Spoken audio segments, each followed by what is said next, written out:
Hola. Feliz noche. La cinta, que repetirá una grabación emitida como estreno el 15 de febrero de 1987, ya está preparada.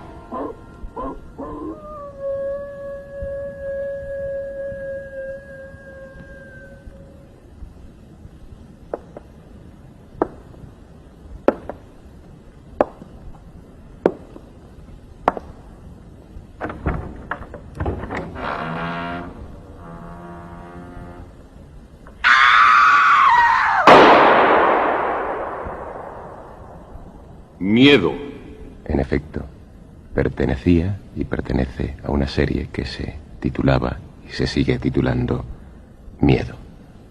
Esta noche, Ángel Picazo y Pilar Coronado en un caso de transmigración histórica. Un relato original de José Antonio Valverde.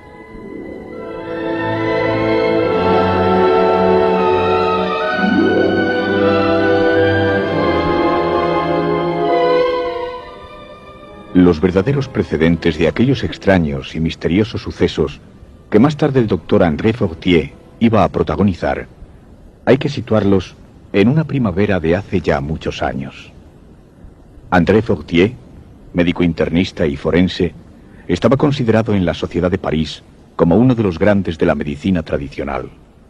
Conocedor profundo de las ciencias espiritistas y de todo tipo de técnicas de la fenomenología llamada paranormal. Amigo personal del Dr. Gillet, seguidores ambos de las doctrinas del famoso Allan Kardec, al Dr. Fortier acudían con frecuencia en demanda de explicación cuando la ciencia oficial se encontraba ante hechos de apariencia inexplicable o de naturaleza supranormal. Tenía fama de erudito y también de viejo gruñón, pero gozaba de un prestigio profesional bien ganado, pese a ser pionero y miembro fundador de la Sociedad Francesa de Parapsicología, lo que no había impedido que también perteneciera a la Academia de Ciencias, nombramiento que había adquirido incluso después de su actuación en el primer Congreso Internacional de Investigaciones Psíquicas, celebrado en Copenhague en 1921.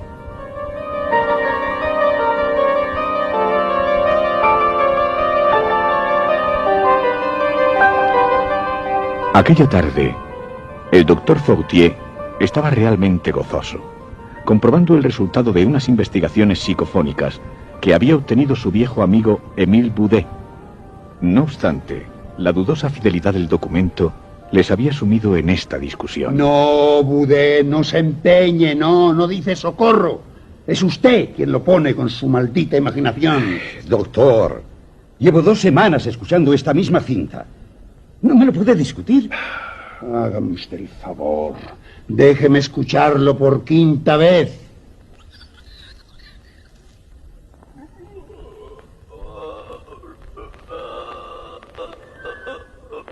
¿Lo escucha? ¿Lo he escuchado? No, Boudet, no. Me sigue influyendo usted. No se empeñe en que yo escuche lo que usted ya ha creído escuchar. Déjeme, por favor.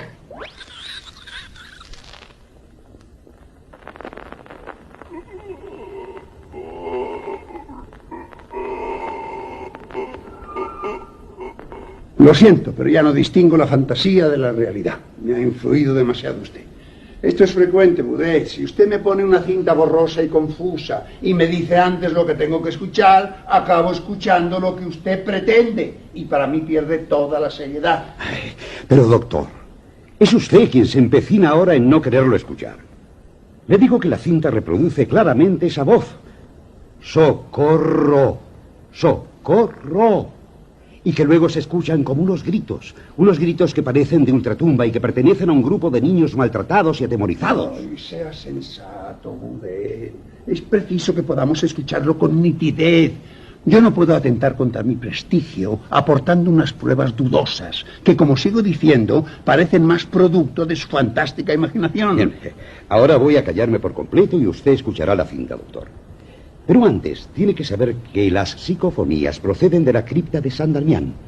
Se dice que en el siglo pasado hubo terribles matanzas allí. Al parecer, aquello era un orfanato y muchos niños morían atemorizados y atormentados por los castigos de los curas, que más tarde los enterraban en los bajos de la cripta.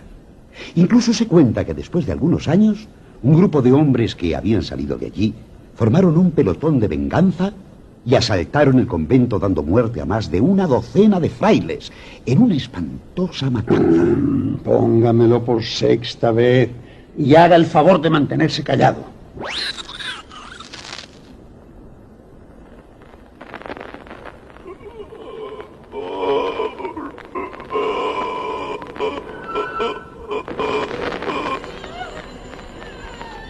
Y ahora el maldito teléfono.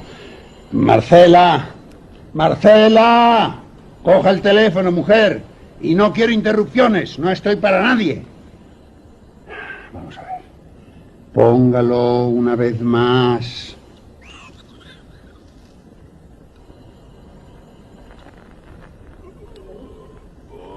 Lo he escuchado ahora. Lo he escuchado, doctor. Doctor, es muy importante. No, ahora no, no estoy. Doctor, lo siento, dicen que se ponga, que es muy importante.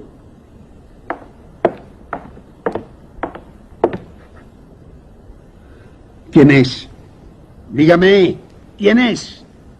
André, lo siento. Soy yo. Siento interrumpirte. ¿Quién? De Far. Soy yo, de Far. Oye, tienes que venir. Tengo un caso extrañísimo, anormal, que debes conocer. ¡Nerd! Ahora no. Me has interrumpido una sesión especial. André, no te llamaría si no fuera realmente extraordinario. Escucha, tienes que venir enseguida.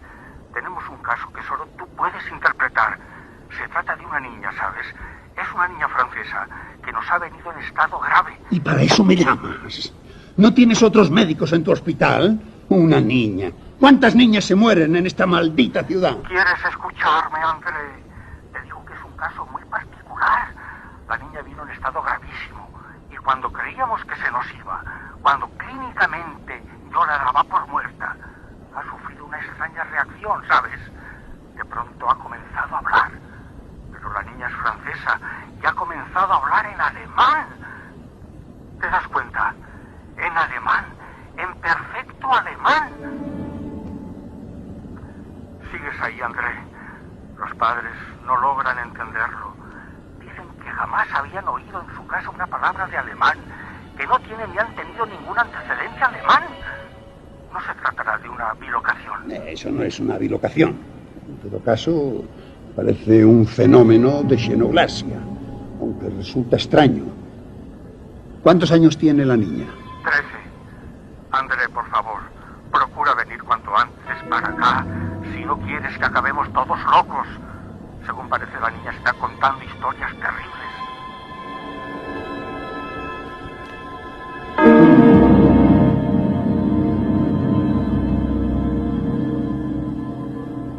Naturalmente, la experiencia psicofónica de Monsieur Boudet, que tanto inquietaba al doctor Fortier, quedó interrumpida y pospuesta para otro momento.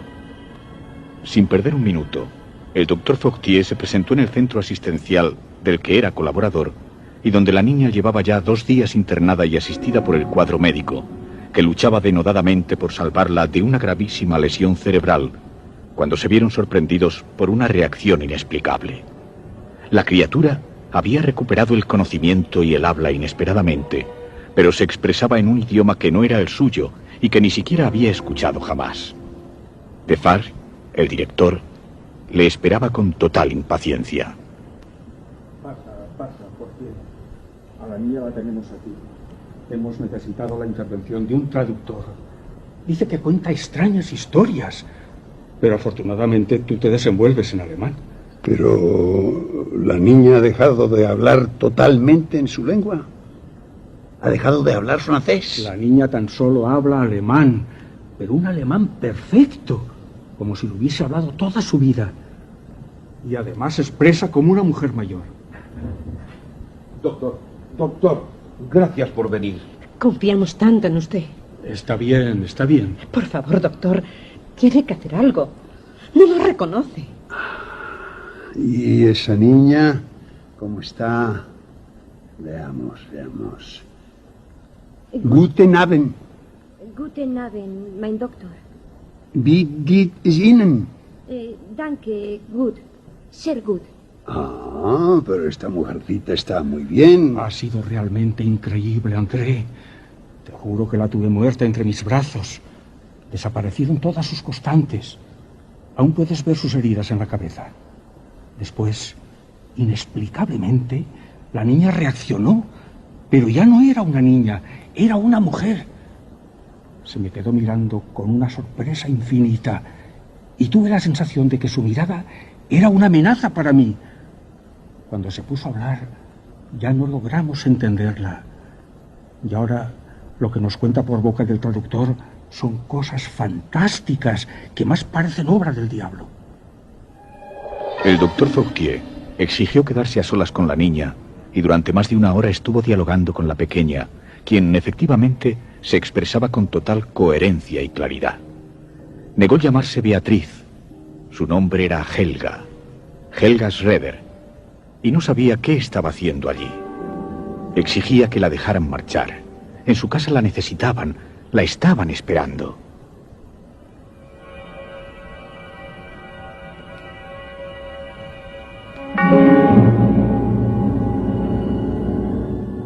Agotado, limpiándose el sudor, André Fautier abandonó por unos momentos la habitación con la intención de evitar alucinaciones y poner orden en su cabeza. ¿Qué le ha dicho, doctor? En principio, algo que parece contundente, que ella no se llama Beatriz. Su nombre es Helga Schroeder, natural de un pueblecito alemán llamado Friedesdorf. Pero, doctor, es mi hija. Es mi hija, Beatriz. Sí, vamos, tranquilícese, señora. Le estoy diciendo no quién es, sino quién dice que es. Es más, dice que no la reconoce a usted, que tampoco reconoce a su marido. ¿Cómo es posible que pueda suceder algo así, doctor? Sí, verdaderamente no es algo frecuente, pero existen algunos casos registrados como xenoglasia, incluso otros fenómenos de naturaleza parecida llamados glosolalia, por los que determinadas personas nacen con un don de lenguas adquirido. Mi hija nunca habló alemán. Además, tengo que decirle una cosa, doctor. Mi hija no es una estudiante aplicada. No es el caso, señora. No parece que su hija esté viviendo una xenoglasia. Más bien, sin arriesgar mi opinión, me suena a una transmigración, como si el alma de una persona se hubiera adueñado del cuerpo y del alma de su pobre hija. Pero sigue siendo mi hija. Lo siento, señora. Ahora no. Siento tener que hablarle así, pero ahora, al menos por el momento, ya no se trata de su hija Beatriz. Ahora es otra persona. Y se llama Helga Schroeder. Y entonces, mi hija. Si todos colaboramos, es posible que regrese nuevamente. Vamos, no debe desesperarse. Un estado así solo puede ser pasajero. Seguramente ella volverá a su estado natural. Por el momento tan solo me preocupa su insistencia, su lógica necesidad de abandonar este lugar.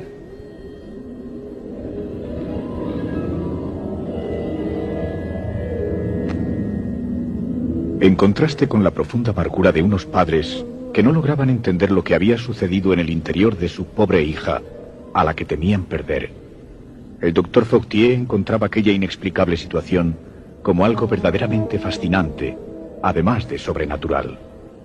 Era preciso seguir allí, junto a la niña, o mejor, junto a aquella nueva mujer con apariencia de niña, y escuchar cuanto pudiera decir. Fueron intensas las horas dedicadas a una conversación que parecía, en cualquier caso, alucinante. El doctor Fautier no cesaba de asombrarse al observar el cuerpo y los rasgos de una niña que se expresaba con absoluta coherencia y naturalidad, como una verdadera mujer, y que no le encontraba sentido a su permanencia en aquel lugar. Mire, doctor, yo no sé qué estoy haciendo aquí. Mis hijos están esperando. Mis hijos me necesitan. Yo tengo que volver a mi hogar. Pero, ¿y si yo te dijera que estás enferma? Usted sabe que no es verdad, doctor. Usted sabe que me encuentro muy bien. Mire, yo he salido de casa por un momento. Ahora no recuerdo bien por qué. Sé que Hans, mi marido, lleva varios días sin aparecer. Pero yo necesito volver. Mis hijos me están esperando. Mis hijos me necesitan. No tengo a nadie que les atienda. Helga, tú también tienes que entenderme. Es preciso. Debemos entendernos. Estás viviendo una situación muy especial. Una situación que puede ser histórica para la medicina y también para la humanidad. Como ves, yo no te llamo ya Beatriz. Sé que eres Helga. Sí, lo sé bien. Pero aunque tú me hablas de tus hijos, tú no tienes hijos. Tú solo tienes 13 años. ¿Te das cuenta? 13 años. Y no has podido tener hijos todavía. Está ocurriendo un fenómeno muy especial. Y creo que solamente tiene que ver con tu cabeza. Doctor, yo le aseguro que tengo 3 hijos. Uno que se llama Hans, como mi marido. Otra que se llama Elke. Y la más pequeña, a quien pusimos Helga, como a mí. Eso es precisamente lo que debemos investigar. Porque tú no eres alemana. Eres una niña francesa que ha sufrido un grave accidente y te encuentras aquí en un hospital recuperándote. Y tus padres están ahí fuera, nerviosos, muy preocupados por ti. Yo no tengo padres, doctor. ¿Cómo quiere que se lo diga? Mis padres murieron siendo yo niña. Está bien. Vamos a ver. Entonces, ¿qué haces en París? ¿Estamos en París? Claro. ¿Dónde te crees que estamos? Tu verdadero nombre es Beatriz Lemner y eres francesa. Ya recuerdo, doctor. ¿Qué cosa? Mi marido nos ha abandonado. Nos ha abandonado a mis hijos y a mí. Y alguien me ha dicho que él tenía intenciones de escaparse a París. Pero ha ocurrido algo. Mi hija Elke ha desaparecido. Yo la estaba buscando cuando he llegado hasta aquí.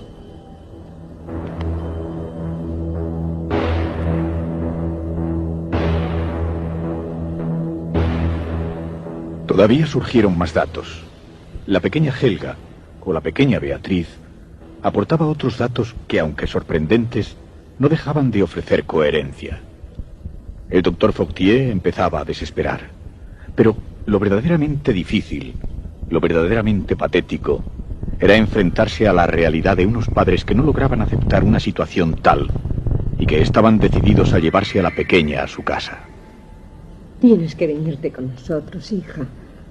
Te puedes venir. No se empeñe, señora. La niña no la entiende. No entiende nuestro idioma. Hija, no logras entenderme.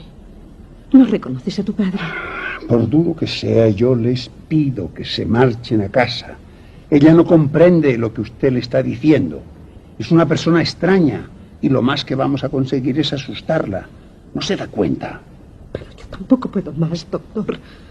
Bitte, mein Doktor. Dime, pequeña.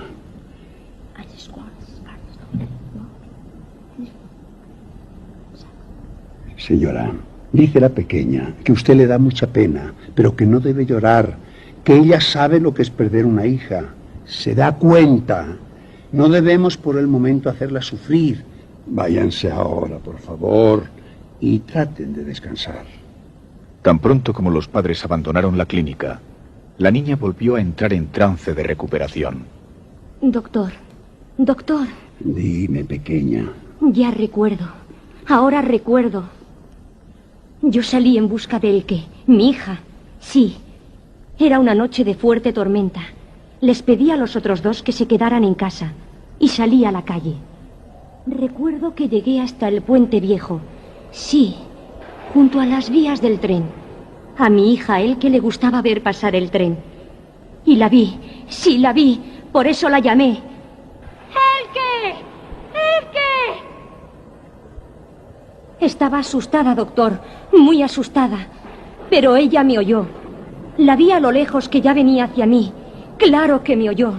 Ya venía hacia mí cuando... Calma, hija, calma. ¿Logras recordarlo todo bien? Sí, doctor, claro que lo recuerdo. Horrible. Corrí hacia ella, bajo los rayos, y ella corría hacia mí. El que venía gritando y corriendo hacia mí. Y fue entonces cuando todo lo vi. El tren de pronto apareció. Allí nunca paraba el tren.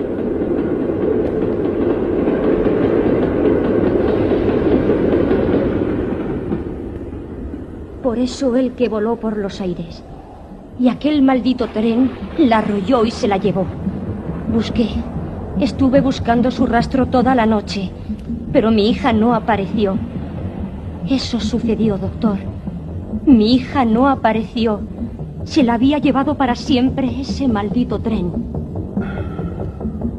¿Y tú? ¿Qué hiciste tú? Recuerda, Helga. Recuerda. No lo sé, doctor. Ya no recuerdo más. Solo recuerdo que la tormenta siguió. Y que yo anduve por la vía del tren, persiguiendo el rastro de Elke. Tenía que encontrar el rastro de Elke. ¡Horrible, doctor! Una pierna de mi hija encontré. Sí, encontré parte de su cuerpo. ¡Una pierna! Por eso no pude seguir más. Allí me quedé. Para siempre. Y de allí he venido hasta aquí. Descansa, pequeña, descansa. Ahora debes descansar. Por la cabeza del doctor André Fortier cruzaron todo tipo de conjeturas, de suposiciones. ¿Qué podría tener aquello de realidad? ¿Cómo se había encarnado el espíritu de una mujer alemana en el cuerpo frágil de una niña francesa?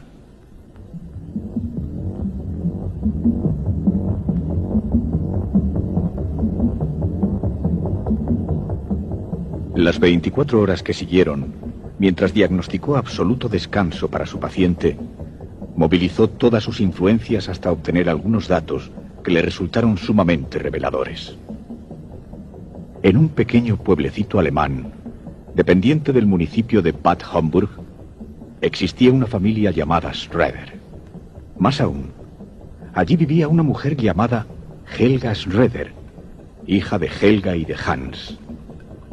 30 años atrás, había desaparecido una mujer llamada Helga Schroeder, la misma noche en que buscaba a su hija Elke, que también desapareció.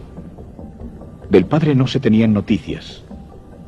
Antes de que se produjeran aquellos acontecimientos, había abandonado Friedrichsdorf y se le suponía en algún lugar de Francia, posiblemente en París. Dado que la pequeña Beatriz parecía recuperada por completo y que seguía insistiendo en que se llamaba Helga Schroeder y sus hijos la estaban esperando, el doctor Fortier logró un permiso para trasladarse con la pequeña a Friedrichsdorf, cumpliendo así con sus deseos.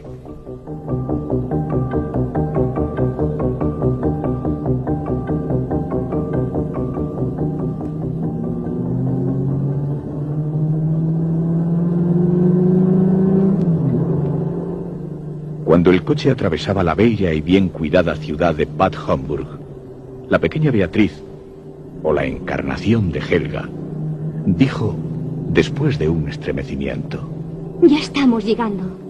¿Cómo lo sabes? Alguna vez he venido de compras a Van Homburg, doctor. Aunque André Fortier se había ido acostumbrando durante días a las sorpresas que le reparaba a su pequeña paciente, no dejaba de sentir profundos escalofríos cada vez que recibía una muestra más de la veracidad con que se iban produciendo los hechos que anunciaba la niña. A partir de un determinado punto del viaje, y pese a su estado de agitación y de gran intranquilidad, la niña les dirigió. Es por ahí. ¿Lo recuerdas bien? Encuentro algo cambiado el pueblo, pero ahora hay que girar por allí. Es imposible. No siga, no siga. Vamos en dirección contraria. Mi casa está allí detrás, doctor. Trate de rodear la plaza y vaya por allí detrás.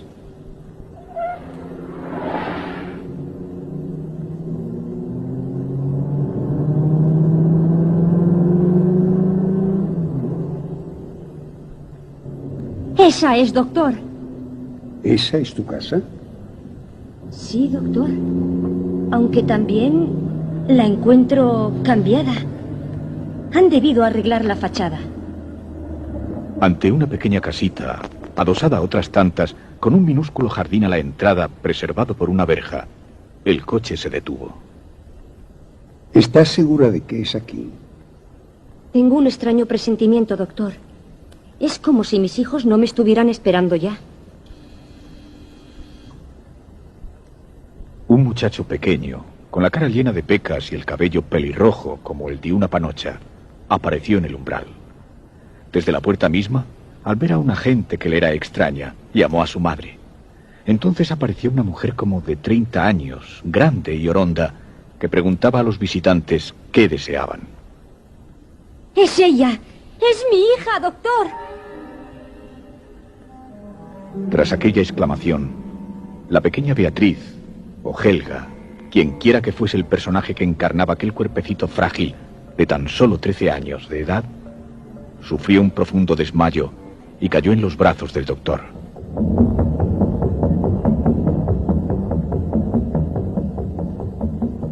Cuando al fin la pequeña se recuperó, se encontró sentada alrededor de una mesa camilla junto al doctor y a una señora que ella reconocía como su propia hija. Tú eres mi hija, Helga. Es ella, doctor. Sí, me llamo Helga en realidad. Tú tienes también un hermano que se llama Hans y otra hermana mayor que tú, que se llamaba Elke. Tengo un hermano que se llama Hans. También tuve una hermana que murió el mismo día que mi madre desapareció y que se llamaba Elke, sí. Yo soy tu madre. Y ¿Eh? esa foto que tienes allí es la de tu padre, mi marido. Era inconcebible. Absolutamente inconcebible para todos, con excepción de la pequeña Beatriz, lo que estaba sucediendo allí. La niña aseguraba ser madre de una mujer mayor de 30 años y hablaba con absoluta y total seguridad. Has cambiado mucho, Helga, pero te conozco perfectamente. Confieso que estoy profundamente conmocionado. No logro explicarme lo que en realidad está sucediendo. Doctor, quiere una prueba. Helga tenía un gran lunar en el costado derecho. ¿Tiene usted algún lunar en el costado derecho, señora? Sí. Sí, aquí. Y también tienes una cicatriz en el brazo izquierdo, porque siendo pequeña, una vacuna se te infectó. Es verdad. Sí. Es verdad. ¿Y no recuerdas una muñeca de trapo que yo misma te hice para tu cumpleaños y con la que todas las noches dormías? La tengo en mi habitación. ¿Pero qué significa esto, doctor? ¿Qué significa esto? ¿Qué es esto? No existía explicación posible. Ninguno de los protagonistas podía entender lo que en verdad estaba sucediendo allí, ni siquiera lo que había sucedido anteriormente.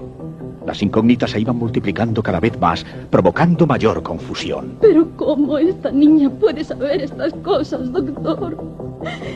¿Cómo es posible que esta niña pueda decir que es mi madre? Yo soy tu madre, Helga. ¡No puedo soportarlo! Por favor, no puedo soportar esto. Mi madre nunca apareció. Como tampoco mi hermana Elke. Yo sé dónde estamos las dos.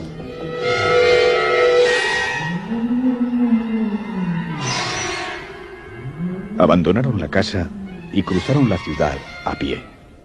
Trataron de hacer el mismo recorrido que 30 años atrás había hecho Helga Schroeder una noche de gran tormenta. La pequeña Beatriz les guiaba. Ahora el tren sí para en la estación de Friedrichsdorf.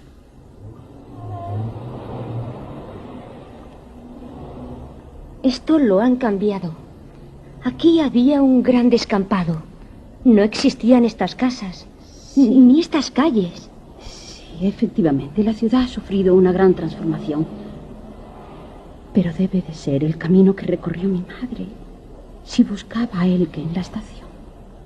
Yo vine por aquí. Lo sé perfectamente, doctor. Al cabo de un buen trecho, alcanzaron un montículo por el que tenía acceso la vía del tren, salvando la nueva estación. ¡Por aquí! ¡Por aquí! Sí, este es el lugar donde Elke solía venir para ver pasar el tren. Desde aquí vimos pasar a papá a través de una ventanilla.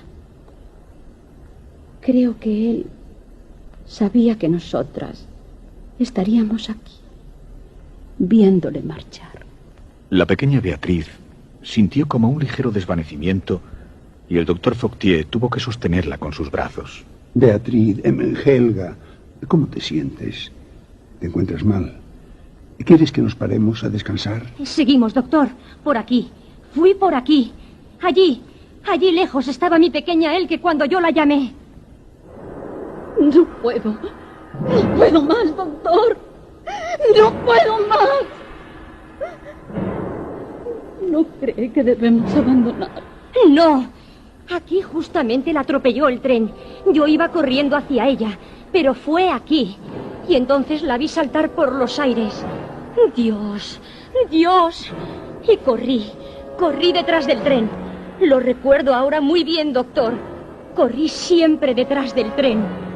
Y luego me quedé sola. Y busqué. Seguí buscando. Y fue cuando me encontré su piernecita pequeña. Y la estuve estrechando contra mí. Pequeña, mi pequeña, cálmate. ¿Te sientes mal? Vamos a dejarlo ya. Hemos de seguir, doctor. Hay que seguir hasta allí. No, debemos bajar. Hay que bajar ese terraplén. Allí, donde ese pequeño puente de ruido, debajo de la arena. Debajo de las piedras debemos buscar. Allí debemos buscar.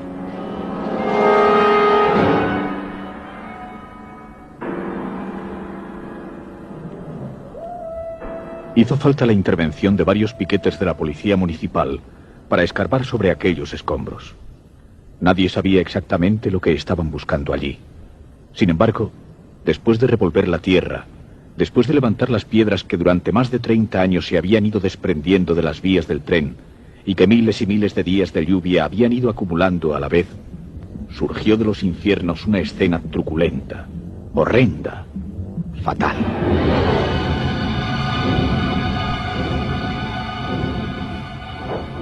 El esqueleto inconfundible de una mujer que abrazaba un pequeño hueso adicional contra los suyos. Fue lo que todos pudieron a simple vista apreciar. Pero en aquellos instantes, solamente el doctor Fortier fue consciente de que la pequeña Beatriz, la reencarnación de Helga, o acaso el espíritu confuso de Elke, había entrado en un trance mortal.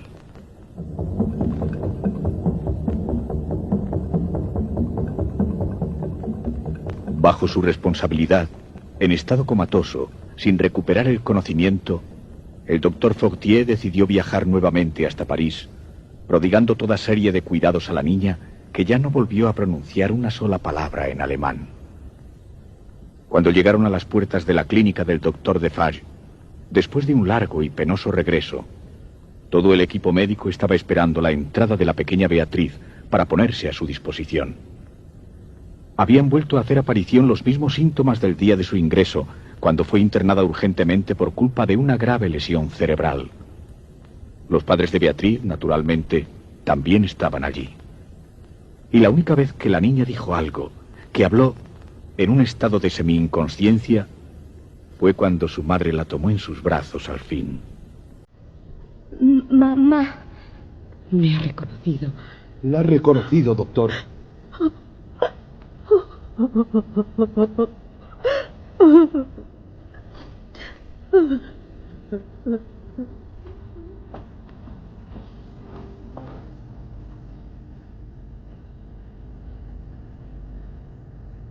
Efectivamente, la niña logró reconocer a su madre, pero no volvió a recuperar el conocimiento jamás.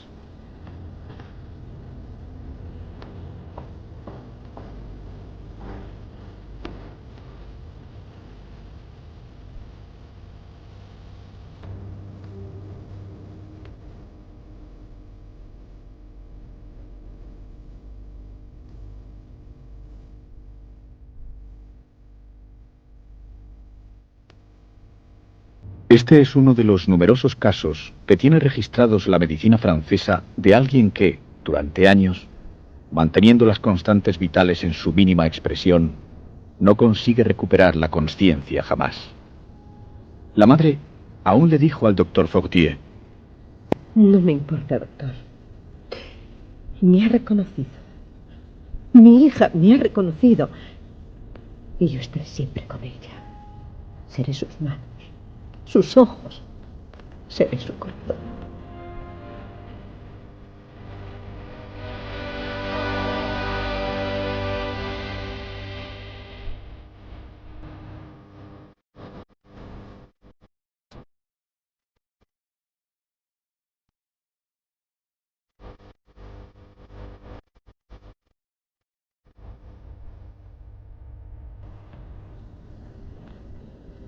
Lo siento de veras, amigo Boudet. Lo siento por sus interesantísimas psicofonías y también por usted. Pero como seguramente puede comprender, ahora solo me intereso por los casos de transmigración y lo que se relaciona con las teorías de la reencarnación. Estoy preparando una experiencia que va a cautivar al mundo. Le tendré informado para que sea mi mejor testigo. Pero pienso trabajar a fondo en un tema como la reencarnación. Y naturalmente he de llegar a algún punto antes de morir. En efecto, mientras vigiló por varios años la no evolución del estado denominado de coma profundo de la pequeña Beatriz, el doctor André Fortier tan solo se preocupó de profundizar en sus estudios y sus experiencias en el campo de la reencarnación, hasta vivir un acontecimiento que, pese al éxito y a las grandes aportaciones que ha supuesto para la humanidad, acabó, triste y definitivamente, con su vida.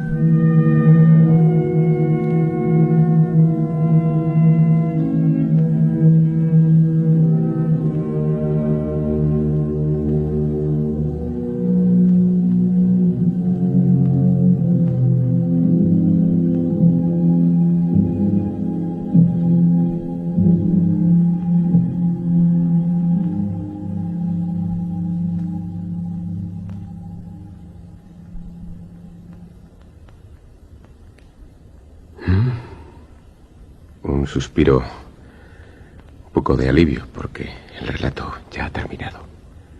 Un relato que les ha ofrecido Radio 1 de Radio Nacional de España, la compañía de actores, titulado Un caso de transmigración histórica, con guión original de José Antonio Valverde.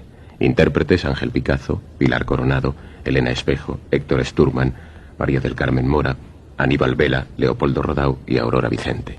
Como narrador, Luis Alonso Carrasco. Con montaje musical de Pilar de la Peña, efectos especiales de Juan José Rubio, control y registro de sonido de Armando Multedo y Adolfo Abarca, y realización dirigida por Domingo Almendros.